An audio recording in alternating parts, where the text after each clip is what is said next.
page 560 et 561 ka tafsir al-Qur'an de sura 66 suratul tahrim madaniyatun. Bismillahir rahmanir rahim. Allah dal ya ayuhan nabiyyu kay annabaji Allah lima tuharrim ko fi onno harminanta ma halallahu laka ko Allah daginamma accudo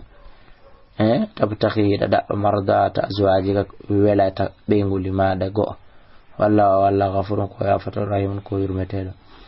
wal qad nara qad faradallahu gum di Allah farli qad faradallahu lakum godi Allah farlani on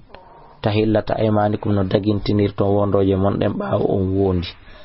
wallahu Allah maulakum gido mon on o yida kason joto don wal alim kan kon andudo al hakim nyenyudo wa idha sarra nabiyyu andu tumande annabaji Allah on gundino ila ba'di yo azwaji hafade yoga sonna makko bende gunduduno e mabbe hadisan yewtore falamma nabat bi ba kan ko nelaado humpiti falamma nabat bihi ba kan ko sonnajo on o humpito yi hedditi bende yewtere nelaado do wa azara Allah fenyini dum direte Allah yedo makkan ko nelaado wonde mo halanda on gundo on wolitoyi arrafa andini baada yoga mun wa arada durni am baadin ga yoga falamma nabbaaha tumande kanko nelaado humputuno sonnajo bihi dum do nde ko gundo mi halamma de asakitimo bala to man ambaka hada ko mbo humputuma dum himi walaal dum kala od maki kanko nelaado nabba aniya humpitile nun al alimul khabir odo andudo humpitida inta tuba astawni on tuba ila Allah faade ka Allah en tatuba son tuba ila Allah faade ka Allah ha awa fakat sakat kum di do o nyike qulubukum berde mon den son tubata awa wa enta zara son wallindira le ala yedo makko fa inna la andana Allah harrama harmini fa inna la andana Allah afwan huwa maulahu kanko ni gido makko kanko ne laado Jibril wa salihul mu'minun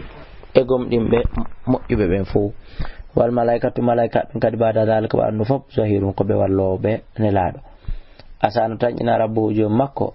in tallaga kunna stayoni on akkitibe an yubdilahu nde o asana tanjina rabbuhu jomi makko asahino gasa rabbuhu jo makko in tallaga kunna stayoni in tallaga kunna so akkitiyo rewbe sonna ben ko fanda ay jede na mari sababu nuzul moƴƴa qissaji jani hino e o do pass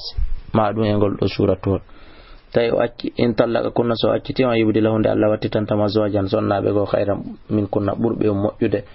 ta kambe muslimatin ko be julbe jebilibe mu'minatin gomdimbe qanitatin yankinibe taibatin tuba be rutto abidati rewobe Allah saihatin horobe sajibatin ta kadi ko jiwbe wa bukaran gorebe ya ayyuhal ladina kona be amanu gomdimbe bu anfusakum dande hore mon wa alikum be ngure mon den narani yite koni wo gudu hannasu e hubbitido tenge yimbe wal hijaratu e kaaje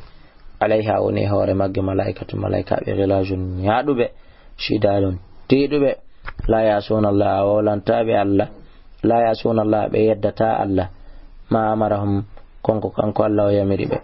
wa yafaluna be golla ma yu'maruna konko be yamira ya alladheena kono ben kafaru yeddube la ta'tadiru wa tongandina al-yawma hande innama tujzauna ande ko yobete don ma kuntum ko konko lati don ta'amaluna hidon golla wailiten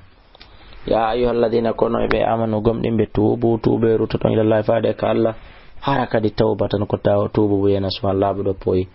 asano tan ina rabbukum jomon son wadi dum ayu kafira ndo hobbita tawitta an ko mo don sayiati kum bakkatu jimon ni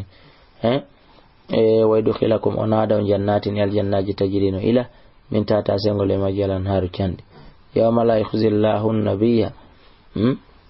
nyande tawi Allah hoynata wirtata annabaje makko walladina be amanu gomdimbe maahu wondude makko nurum tay annora mabbe on wa yas'a wa nurum annora mabbe yas'a hino ya bayna aydim yasa mabbe wa bi aymanim e kanyame mabbe fu yaquluna binna rabbana jomi ame atim lana tum en turke mabbe dum timminande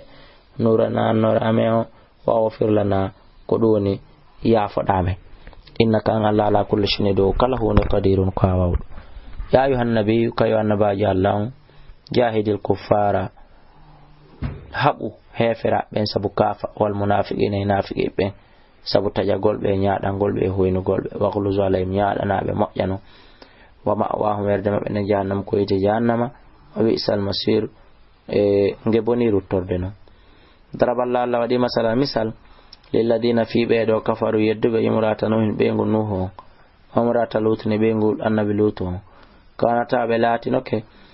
tahata abudayni hiɓe ley koyɗe jeyaɓe ɗiɗo min ibadina immorde jeyaɓe amin salina moƴƴuɓe fa kanata huma kono ɓe jeyan fiɓe few falam yughniya ko ɗum won joni noon falam yughniya ɗum nafaali anhuma gaye maɓɓe min Allah immorde heege Allah ngen shay'an hay hunde waqila wiya udkhulun nara naatoy ka yiite waqila wiyaneɓe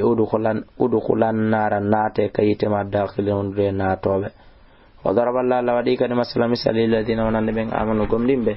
imrata fir'auna fiyoɗo sonnajo fir'auna kuddimiri id qalat tumande on kadi wi ono rabbi joomi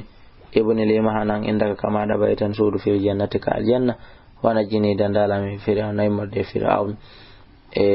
wa amali golle makko den wa najjini dandala min alqawmi zalimin immorde bettoñoɓe wa maryama andite kadi fi maryama ibnata imrana ɓiɗɗo imrana wallati o asanat reenuɗo moƴƴini farja farju mum on minen kadi hoore ko wakkili o reeni kon fo fa nafakna min immini goɗɗo yehi wuttoyi fi e nder renga makko min ruhina e morde ruhu amin on o saddagat o gongini bi kalimati o saddagat ko gongin ɗo kanko maryama bi kalimati rabbi ha konguɗi joomi makko ɗin wa kutubihi e defte makko ɗen wa kana to laatike kadi